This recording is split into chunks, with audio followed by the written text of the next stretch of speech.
আকিকা করে নাম রাখা। তাহলে মা বাবার প্রথম দায়িত্ব সন্তানের ভালো নাম রেখে বলেন না কি করা, আকিকা করা।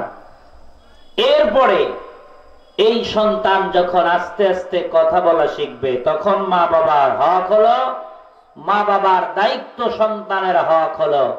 রব্বুল আলামিন বলেন সে যখন কথা বলা শেখে ইকরা বিসমি রাব্বিকাল্লাযী খলাক, তাকে পড়াও, তাকে শেখাও সেই কথা যেই রব তাকে বানিয়েছেন সেই রবের নাম শেখাও।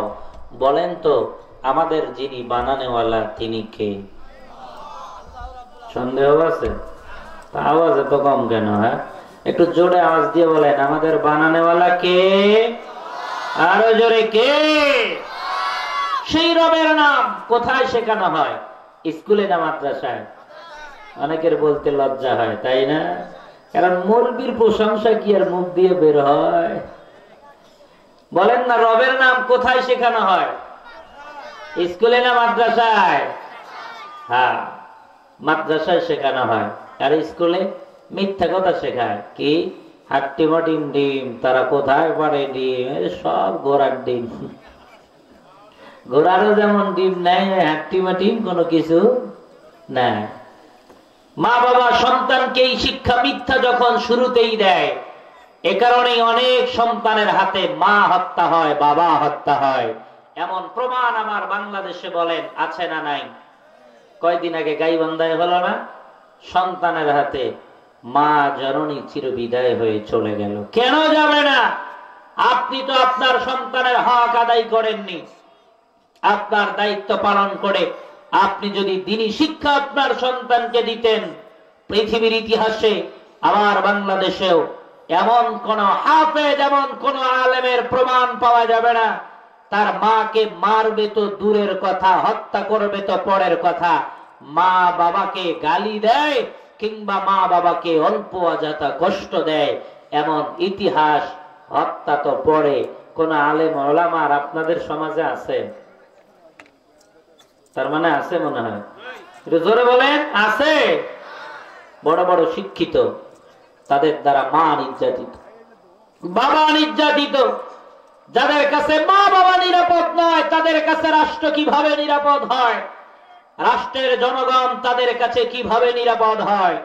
অন্যের নারী তাদের কাছে কিভাবে নিরাপদ হয়? ও আমার বাবারা, ও পর্দার অন্তরালের মারা, তোমরাও যদি সন্তানের হাতে খুন হতে না চাও, হত্যা হতে না চাও, রবের কথা মেনে যাও, হক আদায় করে সর্বপ্রথম আগে কোরআনের বিদ্যা শিখায় যাও। বলেন এজন্য আমার আপনার সন্তানকে মাদ্রাসায় দেবার দরকার আছে না নাই? বলেন আছে না নাই? কোরআন শিখাও ছেলে মেয়েকে, ও হে মুসলমান, জান কবজের সময় তোমার হইবে রে আসান, জান কবজের সময় তোমার হইবে রে আসান। একটি ছেলে হাফেজ হলে পড়বে কোরআন মৃত্যুকালে, ভেগে যাবে মরদুদ শয়তান, ভেগে যাবে মরদুদ শয়তান, রইবে রে ঈমান, জান কবজের সময় তোমার হইবে রে আসান। ঠিক কিনা আমার ভাইয়া? এজন্য যারা বাবা আছেন আগে সন্তানের হক আদায় করে যাও। যে বাবা সন্তানের হক আদায় করে না, ওই সন্তান বড় হয়ে মা বাবার হক কেমনে আদায় করবে? ঠিক কিনা? বাবার যেমন দায়িত্ব আছে ও সন্তানেরা, আবার সন্তানেরও কিছু দায়িত্ব, সন্তানের হক মা বাবার উপরে আছে। এই সন্তানেরা শোনো, তোমার আমার মা বাবা তোমার আমার কাছে কেমন দামি জানো? আল্লাহর কোরআনের ভিতরে আল্লাহ রাব্বুল আলামিন সুন্দর করে বলেন, শুনে নাও, ওয়া ক্বাদা রাব্বুকা আল্লা তা'বুদু ইল্লা إلا إياه وبالوالدين إحسانا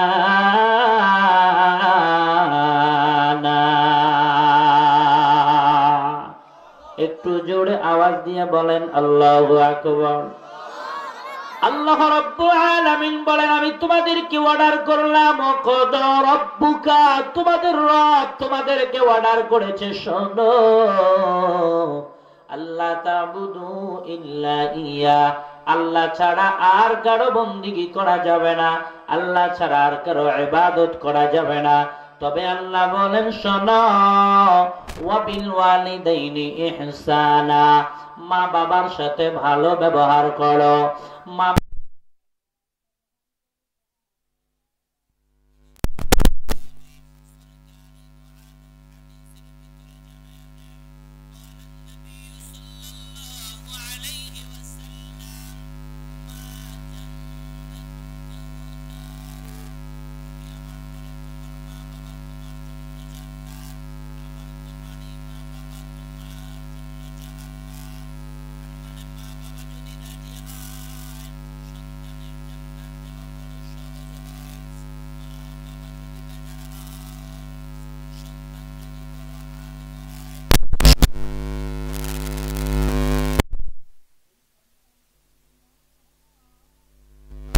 যদি বড় থেকে বড় পরহেজগার ব্যক্তি হয়, এরপরেও নবী আমার কয় তোমার মা বাবা তোমার জন্য যেমন জান্নাতে যাওয়ার কারণ, আবার নবী বলেন ওয়া নারুক, এই তোমার মা বাবা তোমার জন্য জাহান্নামে যাওয়ার কারণ। এই জন্য মায়ের মনে কষ্ট দিবা না রে যুবক, বাবার মনে কষ্ট দিবা না। এই মা বাবারে কষ্ট দেওয়ার কারণে কেমন পরিণতি হয় আপনারা অনেকেই জানেন, আপনি আমি তো দূরের কথা। আল্লাহর পয়গম্বরের একজন বিশিষ্ট সাহাবী, ওই আলকামার দিকেও যদি তাকানো যায়, জবান দিয়া মরার সময় কালিমা বের হয় না। সাহাবীরা নবীর সামনে গিয়ে বলে, আল্লাহর নবী বলে কারণটা কি চিন্তা করে পারে না। শেষ পর্যন্ত নবীর মনের ভিতরে চিন্তা, ও সাহাবীরা যাও যাও আলকামার মার কাছে খবর নিয়ে যাও, মা বাবারে যদি কষ্ট দেয় ওই সন্তান যত বড়ই হোক না কেন, মা বাবার মনে কষ্ট দিলে পরিণতি বড় খারাপ। মায়ের কাছে সাহাবীরা চলে যায়। মাকে যাওয়ার পরে যখন বলে, মা জননী স্বীকার করে শেষ পর্যন্ত বলে হ্যাঁ, এবার বলে আপনার সন্তানকে ক্ষমা করে দেন। মা জননী বলে না না আমি ক্ষমা করব না। বলে আপনার সন্তানের জবানে তাহলে কালিমা আসবে না।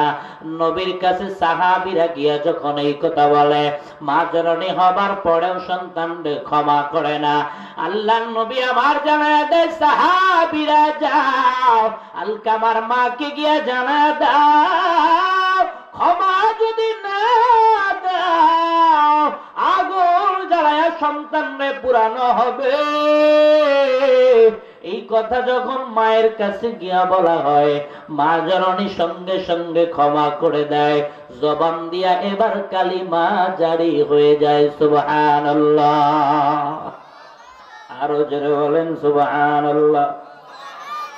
ও বৃদ্ধ বাবা, নওজোয়ান যুবক, ও পর্দার অন্তরালের মা, সাহাবীর ব্যাপারেও যদি এমন হয়, আর আপনি আমি যত দামি হই না কেন, বলেন তো মা বাবার মনে কষ্ট দিয়ে আমরা কি জান্নাত যাইতে পারবো? একটু জোরে বলেন। মায়ের দোয়া লৌহে মুমিন, বাবার দোয়া লও, মায়ের দোয়া লৌহে মুমিন, বাবার দোয়া লও। বিপদে পড়বা না তুমি যখন যেথায় যাও, বিপদে পড়বা না তুমি যখন যেথায় যাও। মায়ের দোয়া লৌহে মুমিন, বাবার দোয়া লও, মায়ের দোয়া লৌহে মুমিন, বাবার দোয়া লও। একটি গিলাস পানি দেরির ফলে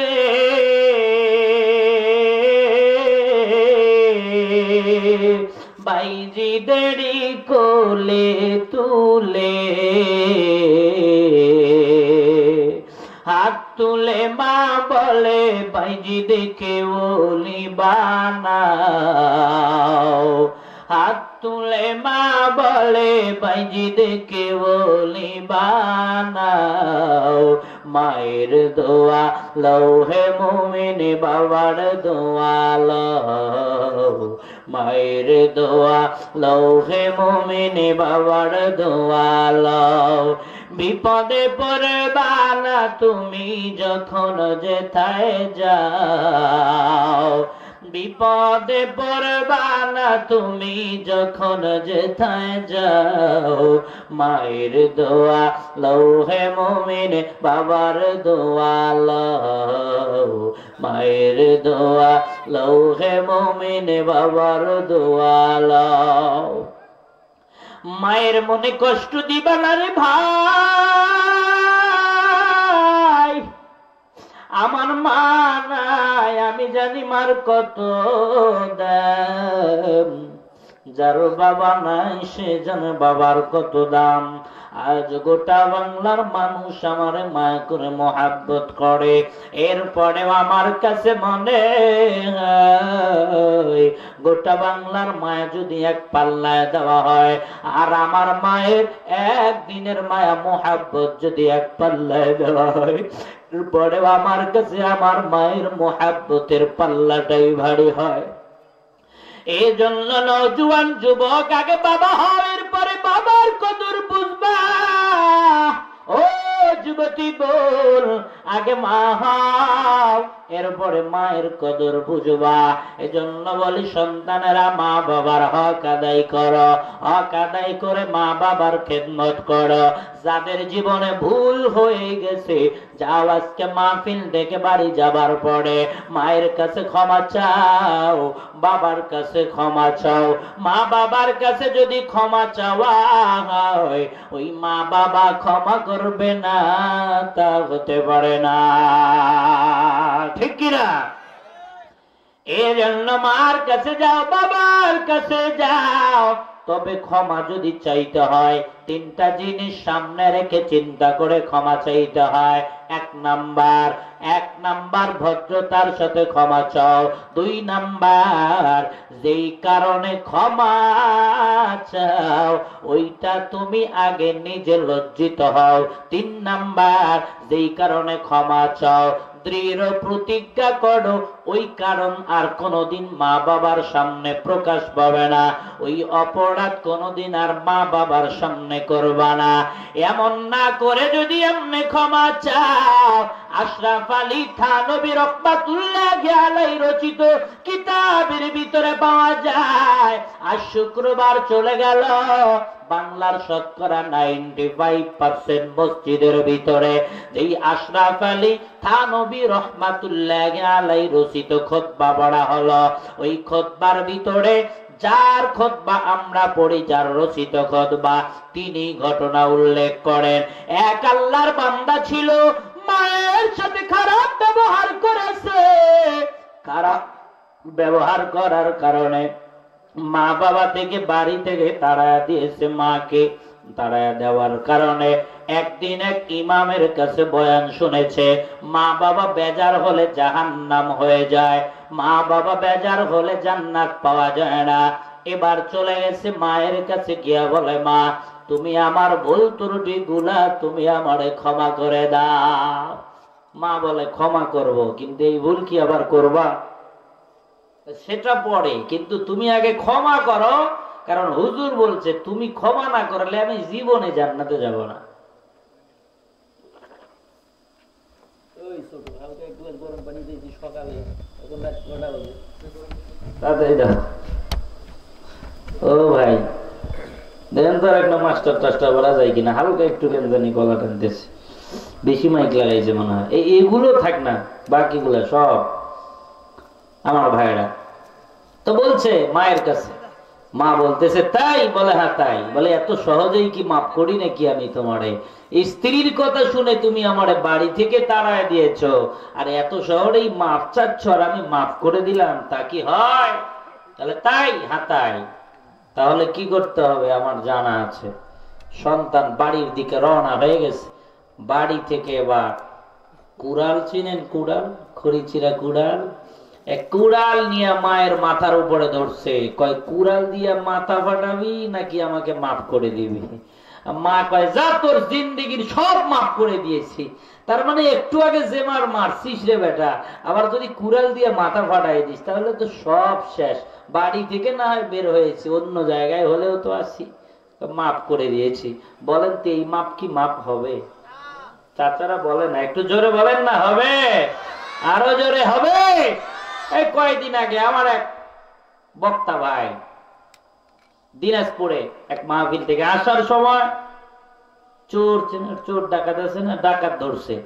ডাকাত ধরার পরে এখন বলতেছে, একজন আবার হুজুরের সাথে আসছে শহর থেকে, অনেক অতিথি অনেক সময় গ্রামগঞ্জে যায়, যদি রাত্রে হুজুরের সাথে আসা যায় চলে আসে, এরকম অনেক হয়। যেমন আজকেও আমার সাথে এক ভাই আসছে, মহব্বতের ভাই। তো এরকম বলে যে উনিও আসছে, আটা ময়দা গ্রাম থেকে দিয়েছে। ডাকাত ধরার পরে দেখে মুন্সির কাছে আর কয় টাকা থাকবে, মনে হয় সার আছে, আগে সারকে ধরি। তো এই সারের সব কিছু নেওয়ার পরে দেখে আটার বস্তা আছে, ভাই এটাও দে, আমার বাড়িতে কি বউ বাচ্চা নাই, ডাকার জন্য কি মানুষ না নাকি? আটার বস্তাও নিয়েছে। নেয়ার পরে একটু পরে দেখে হুজুর সামনে আছে, কয় ভাই আমারে যা করছো করছো, হুজুর কি কিছু করিও না। হুজুর ওয়াজ করে আসলো, গ্লাস খুলে কয় হুজুর আপনাকে তো আমি চিনি, আমিও আপনার ভক্ত, কিন্তু আপনার জিনিসগুলো বরকত মনে করে নিব। হুজুরের সব নেয়ার পরে এখন বলা হচ্ছে, ভাই তুমি সিমটা দাও মোবাইলের, মোবাইল নাও, সিমটা দাও, কারণ আগামীকালকের প্রোগ্রাম থেকেও তো 1000 বার কল দেবে যদি বন্ধ পায়। আর হচ্ছে একটা নোটবুক আছে, ডায়েরি, এই ডায়েরিটা দাও, কারণ ডায়েরিতে অনেক ডেট লেখা আছে, তুমি এই ডায়েরি নিয়ে কি করবা? এই দুইটা দাও, বাকি যা লাগে তোমার টাকার দরকার, মোবাইলের দরকার, সব নিয়ে যাও। বলে হুজুর ঠিক আছে, ডায়েরি আর সিমটা দিব, একটা শর্ত আছে। কয়টা শর্ত? কথা বলে না, একটু জোরে বলে, একটু জোরে। কয়টা? একটা শর্ত আছে। কি শর্ত? বলে কিয়ামতের ময়দানে বাকি জিনিসগুলোর ব্যাপারে আল্লাহর কাছে কোনো কিছু দাবি দাবা রাখতে পারবেন না। এবারে তুমি কিয়ামতের ময়দানে শুধু এই জিনিস না, তুমি আরো বাকি যত জিনিস মানুষের চুরি করছো, একটারও দাবি দাবা আল্লাহর কাছে হবে না। প্রয়োজনে আমি আল্লাহর সাথে কথা বলবো, তারপরে তুমি সিমার ডায়েরিটা দাও। কয় ঠিক আছে তাহলে নিয়ে যান। আচ্ছা বলেন তো, এই মাপ নিলে কি মাপ পাওয়া হবে? কথা কয় না, একটু জোরে বলেন, আরো জোরে বলেন। হবে? ওই সন্তানেরা, মায়ের কাছে বাবার কাছে ক্ষমা যদি চাইতে হয়, ক্ষমা নিয়ম পদ্ধতি মেনে চাইতে হবে, ঠিক কিনা জোরে বলেন। মা বাবার কাছে নত হয়ে ভদ্রতার সাথে ক্ষমা চাইতে হবে। যদি পারি তাহলে মার হক আদায় হবে। সন্তানেরা মায়ের হক বাবার হক যেমন আদায় করবে, মা বাবাও সন্তানের হক আদায় করবে। এমন প্রতিবেশী প্রতিবেশীর হক আদায় করবে, আত্মীয় স্বজন আত্মীয় স্বজনের হক আদায় করবে। মোট কথা, ইমাম সাহেব মুসল্লিদের হক আদায় করবে, বক্তা শ্রোতার হক আদায় করবে, শ্রোতারা বক্তার হক আদায় করবে। আল্লাহ তাআলাও তো তাই বলেন, ইয়া আইয়ুহাল্লাযীনা আমানুত্তাকুল্লাহ, হে ঈমানদারেরা আল্লাহ তাআলাকে ভয় করো, হাক্কা তুকাতি, ভয় করার মতো ভয় তথা হক আদায় করে ভয় করো, এবং ওয়ালা তামুতুন্না ইল্লা ওয়া আনতুম মুসলিমুন, তুমি মুসলমান পরিপূর্ণ না হওয়া পর্যন্ত মৃত্যুবরণ করিও। জোরে বলেন না, করিও। আমার ভাইরা, লম্বা কথা নয়, মুসলমানদেরকে মহান রব ঈমানদারদেরকে মুসলমান না হয়ে মৃত্যুবরণ করতে নিষেধ করেছে কেন? ঈমান আসলে কি? মুসলমান, মুমিন আর মুসলমান দুইটা এক নয়। মুমিন আলাদা, মুসলমান হলো আলাদা। কেমনে আলাদা? হাদিসের ভিতরে পাওয়া যায়, হাদিসের কিতাবের ভিতরে হাদিসে জিবরিল নামে একটি হাদিস রয়েছে। সেই হাদিসের ভিতরে এসেছে, আমার আপনার পয়গম্বর দু জাহানের সরকার মুহাম্মদুর রাসূলুল্লাহ সাল্লাল্লাহু আলাইহি ওয়াসাল্লাম একদিন মসজিদে নববীতে বসে আছে। এমত অবস্থায় নবীর সামনে একজন আগন্তুক চলে আসছে, একজন মুসাফির চলে আসছে। সাহাবীরা নবীর ডানে বামে বসে আছে। সাহাবীরা বলে, পয়গম্বর, এই লোকটা আবার কে কোথা থেকে আসলো? এই লোকটাকে তো আমরা না দেখেছি মক্কায়, না দেখেছি মদিনায়। আবার এই লোকটা যে বহুদূর থেকে আসবে। সফর করে আসলে মানুষের চেহারার ভিতরে যে চিহ্ন পাওয়া যায় সেই চিহ্ন তো নাই। আগের জামানায় হেলিকপ্টার ছিল না, কার ছিল না। এই জামানায় তো ঘন্টায় মানুষ বহুদূর চলে যায়। ওই জামানায় সব থেকে বড় বাহনের নাম ছিল ঘোড়া। মানুষ যখন ঘোড়ার পিঠে সওয়ার করে বহুদূরে যেত, চেহারার ভিতরে সফরের চিহ্ন পাওয়া যাইতো। আগের জামানায় মানুষ বাইসাইকেল দিয়া রংপুর শহরে চলে যেত, পায়ের ব্যান দিয়া মানুষ রংপুর শহরে চলে যেত। ঠিক কিনা জোরে বলেন? আগের জামানায় এত দামি দামি গাড়ি ছিল না। ওই জামানায় সফর করলে মানুষের চেহারায় সফরের চিহ্ন লেগে থাকতো। সাহাবীরা বলে, পয়গম্বর, ওই লোকটার চেহারার ভিতরে সফরের চিহ্ন নাই। আচ্ছা যাই হোক, লোকটাকে আল্লাহ নবী জানে লোকটা দুনিয়ার কোন সাধারণ মানুষ নয়, মানুষের বেশ ধরে এসেছে। তবে আল্লাহর ফেরেশতা জিবরাইল আমিন নবীর সামনে চলে আসছে। সুবহানাল্লাহ। ওই ফেরেশতা এসে সাহাবীদের সামনে, নবী পাকের সামনে হাঁটু দুইটা গেড়ে দিয়ে বসে যায়। হাঁটু দুইটা গেড়ে দিয়ে বসে যায় মানে তাশাহুদের শুরুতে নবী পাকের সামনে বসা রয়। বসার পর এবার নবী সাল্লাল্লাহু আলাইহি ওয়াসাল্লামকে প্রশ্ন করে, ও পয়গম্বর, বলেন তো মাল ঈমান, ঈমান কারে বলে? আল্লাহর নবী শিখায় দেয়, শোনো, ঈমান হলো আমানতু বিল্লাহি ওয়া মালাইকাতিহি ওয়া কুতুবিহি ওয়া রুসুলিহি ওয়াল ইয়াউমিল আখির ওয়াল কদরি খাইরিহি ওয়া শাররিহি মিনাল্লাহি তাআলা ওয়াল বা'সি বা'দাল মাউত। নবী আমার বলে, ঈমান হলো এক নাম্বার, ঈমান আনতে হবে আল্লাহর উপরে। দুই নাম্বার ওয়া মালাইকাতিহি, আল্লাহর ফেরেশতাদের উপরে। তিন নাম্বার ওয়া কুতুবিহি, আল্লাহর আসমানি কিতাব সমূহের উপরে। আল্লাহর রাসূলগণের উপরে, কিয়ামতের দিনের উপরে। মৃত্যুর পর পুনরায় পুনরুজ্জীবিত হতে হবে। এই কথাগুলোর নাম হলো ঈমান। আর যারা এই কথাগুলোর উপরে ঈমান আনবে, নবী আমার বলে তাদের নাম হলো মুমিন। এই কথাগুলোর নাম হলো ঈমান। আর যারা এই কথাগুলোর উপরে ঈমান আনবে তাদের নাম হলো মুমিন। আমাদের সবার এই কথাগুলোর উপরে বিশ্বাস আছে, ঈমান আছে, এজন্য আমরা সবাই মুমিন। আমি বলবো আমরা, আপনারা বলেন মুমিন। বলেন আমরা, একটু জোরে বলেন না আমরা। এবার আসেন, ও মুসলিম বাজারের মানুষ, মানে মুসলমানের এলাকার মানুষ, মুসলমান কাকে বলে এটা জানেন? মুসলিম বাজার তো নাম রাখছে।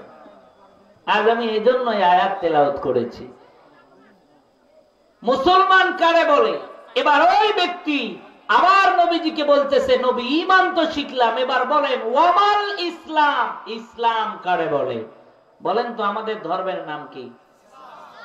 সন্দেহ আছে? আওয়াজ এত কম কেন? একটু জোরে বলেন, আমাদের ধর্মের নাম? আরো জোরে। ইসলাম হলো চিরদিনের শান্তি সুখের দিশানা, ইসলাম ছাড়া অন্য সবে জাহান্নামের ঠিকানা, ইসলাম ছাড়া অন্য সবে জাহান্নামের ঠিকানা। ঠিক কিনা? এবার নবীজিকে বলতেছেন, নবী আমার, ওয়ামাল ইসলাম, বলেন তো পয়গম্বর ইসলাম কারে বলে? আল্লাহর নবী আমার এবার শিখায়, শোনো শোনো, ইসলাম হলো পাঁচটা কথার নাম, তথা ইসলামের ভিত্তি হলো পাঁচটা। বুনিয়াল ইসলামু আলা খামসিন ইসলামের ভিত্তি হলো 5টা। 1 নাম্বার ভিত্তির নাম হলো কালিমা, 2 নাম্বার নামাজ, 3 নাম্বার রোজা, 4 নাম্বার হজ, 5 নাম্বার হলো যাকাত। এই 5টা কথার নাম ইসলাম। আর যারা এই 5 কথা নিজের জীবনে বাস্তবায়ন করবে তাদের নাম হলো মুসলমান। আমার ভাইয়েরা, ঈমান ওই কথাগুলোর নাম যেগুলো পূর্বে বললাম। ওই কথাগুলো বিশ্বাস করলে ঈমানদার হওয়া যায়। কিন্তু ইসলাম যেই 5 কথার নাম, এই 5টা কথা শুধু বিশ্বাস করলেই চলে না, বরং এই 5টা কথা নিজের জীবনে বাস্তবায়ন করতে হয়। যেমন 1 নাম্বার হলো কালিমা। এই কালিমা শুধু স্বীকার করলেই চলে না, এই কালিমা অন্তর দিয়ে বিশ্বাসও করতে হয়। অনেক মানুষ দেখা যায় হিন্দু, খ্রিস্টান, বৌদ্ধ, নাসারা বেঈমান জবান দিয়ে কালিমা বলে, তার মানে তারা কি মুসলমান হয়? কথা কয় না? অনেকে বলে না, না বলে, কালিমা বলে না অনেক হিন্দু বাবারা, কিন্তু তারা মুসলমান হয় না। কারণ অন্তরের ভিতরে সে বিশ্বাস তাদের নাই। বলতে পারেন হুজুর, ইসলাম এত বড় একটা ধর্মের নাম, এত বড় ধর্মের 1 নাম্বার ভিত্তি কেমনে হয় কালিমা? ও চাচা, কালিমা তোমার কাছে ছোট হতে পারে, কিন্তু কালিমার দাম কত তুমি জানো না। নবী আমার বলেন, মান ক্বালা লা ইলাহা ইল্লাল্লাহ ফাদাখালাল জান্নাহ। কেউ যদি কালিমা স্বীকার করে যায়, কেউ যদি কালিমার মতো সম্পদওয়ালা হয়ে যায়, আল্লাহর জাহান্নাম তার জন্য হারাম হয়ে যায়, আল্লাহর জান্নাত তার জন্য ওয়াজিব হয়ে যায়। সুবহানাল্লাহ। কালিমাওয়ালা চির জাহান্নামী হবে। জোরে বলেন। গুনাহের কারণে কালিমাওয়ালারা যদি জাহান্নামীও হয়, ওই জাহান্নামের ভিতরে গুনাহের সাজা দিবার পর আমার আপনার মালিক আল্লাহ কোনদিন মায়া কইরা ওই জাহান্নাম থেকে উঠাইয়া আল্লাহর জান্নাতের ভিতরে দিয়া দিবে।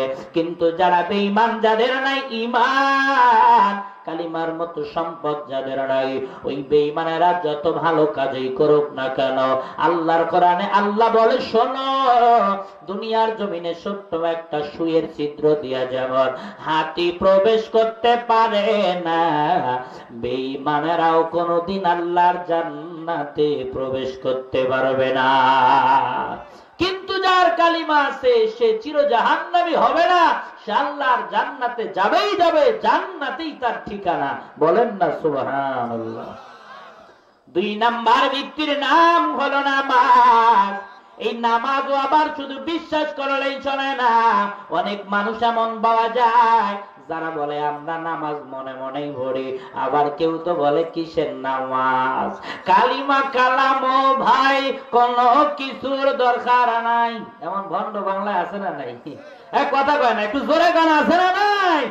এই অঞ্চলে অনেক বেশি দরবারি বাবা, যারা কয় কালিমা কালাম ভাই কোন কিছুর দরকার নাই, আমার মরণ কালে দোলবাসী বাজায় বান্দারি ভাই, আমার মরণ কালে দোলবাসী বাজায়।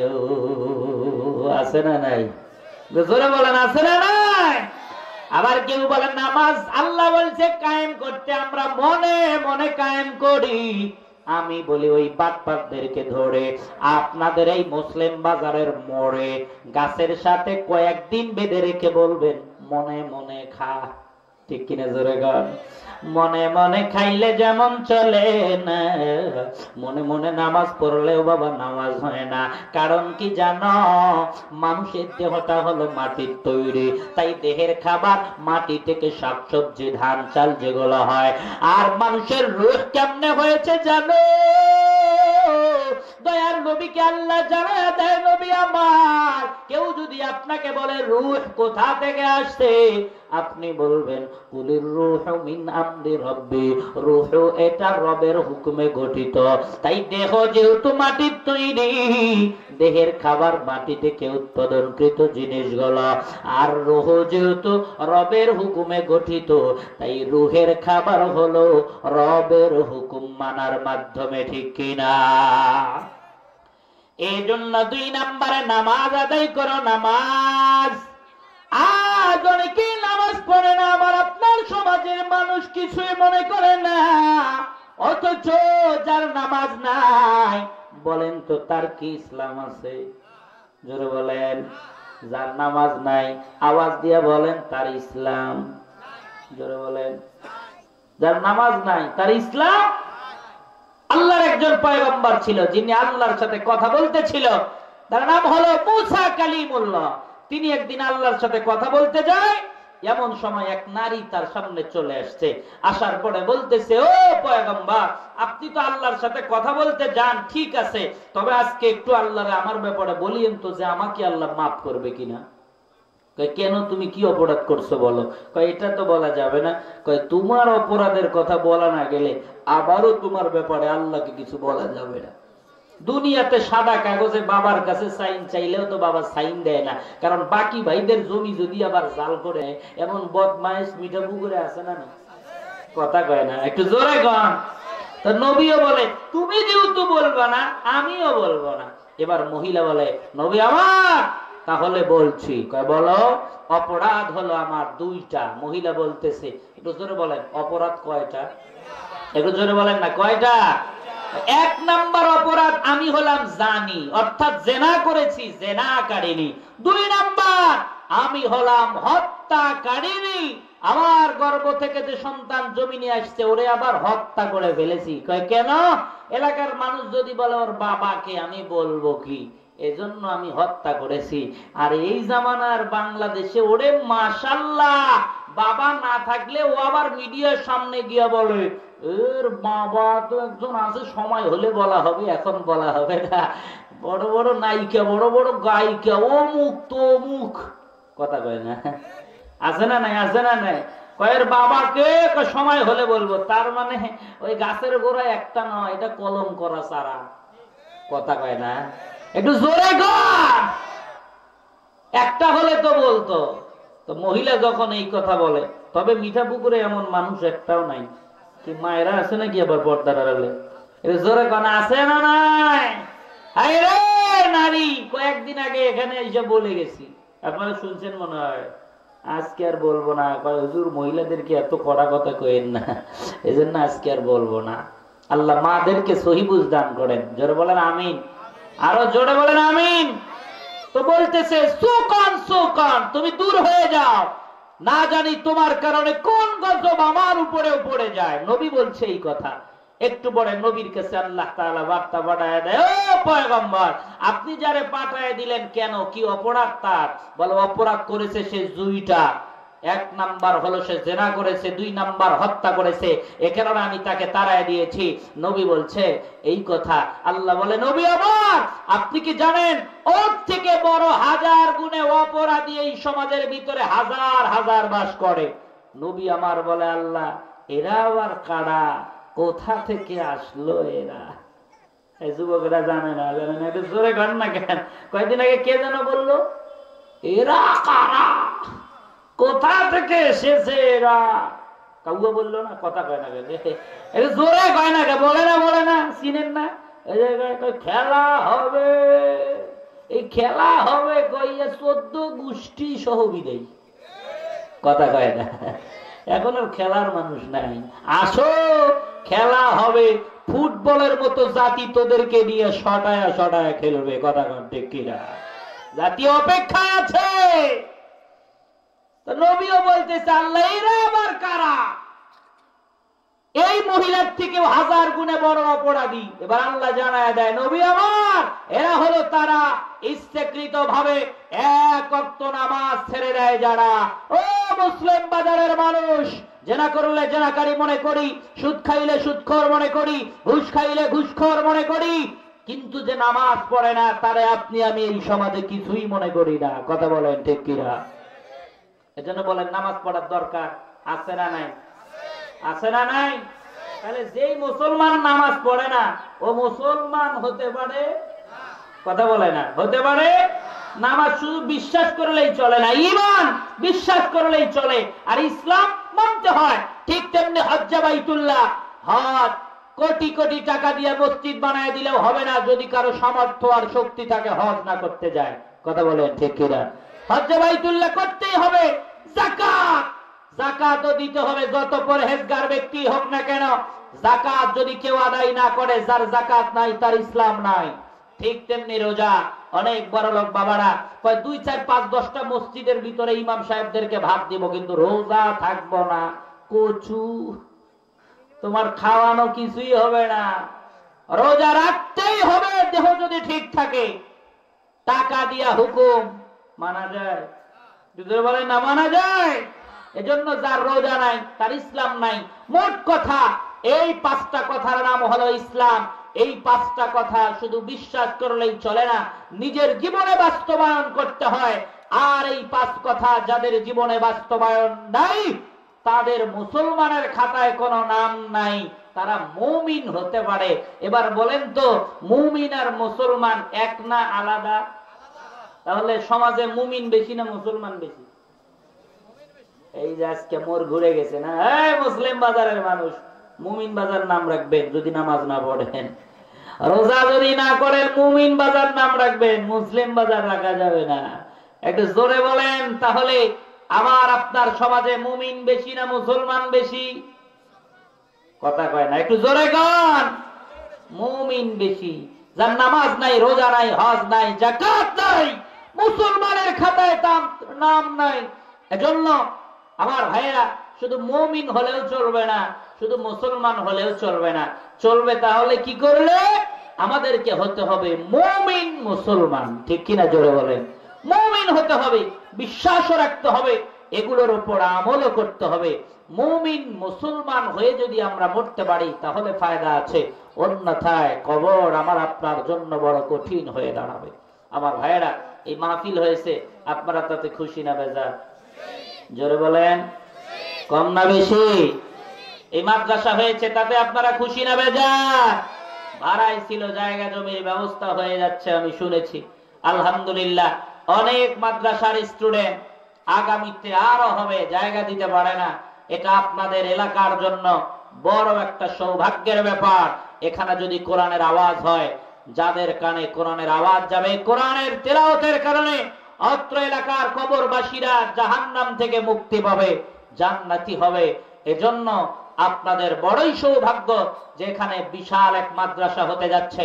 এই মাদ্রাসা দাওরায়ে হাদিস পর্যন্ত হবে। মসজিদ হলো আল্লাহর ঘর, মাদ্রাসা হলো নবীর ঘর।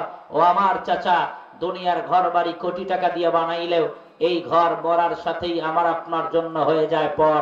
সন্তানেরা বলে আগে লাশের হাত পা তাড়াতাড়ি ধর। কথা বলেন ঠিক কিনা? এজন্য দুনিয়াতে আপনি আমি মরার পরে সব সম্পদ ভাগাভাগি করে, সবাই নিয়ে নেয়, কিন্তু মরার নামে কোনো ভাগ করে? কথা কয় না কেন? করে? যে মরে তার নামে কোনো ভাগ রাখে না। এজন্য দুনিয়াতে জ্ঞানী হলো সে নিজের ভাগটা নিজে বুঝে নেয়, যে নিজের ভাগ কোনটা, মসজিদ মাদ্রাসায় রেখে যায় যেটা। এজন্য আমার বাবারা, এই মাদ্রাসার জন্য কোন আল্লাহর বান্দা আছেন 2000, 1000, 5000, 10,000 টাকা কোরআনের মহব্বতে দিবেন, আমি প্রাণ ভরে তার জন্য দোয়া করব। একজন আল্লাহর বান্দা হাত উঠান দেখি, কে আছেন? হুজুর আমি নবীর ঘর মাদ্রাসার মহব্বতে 1000, 2000, 10,000 টাকা দিব।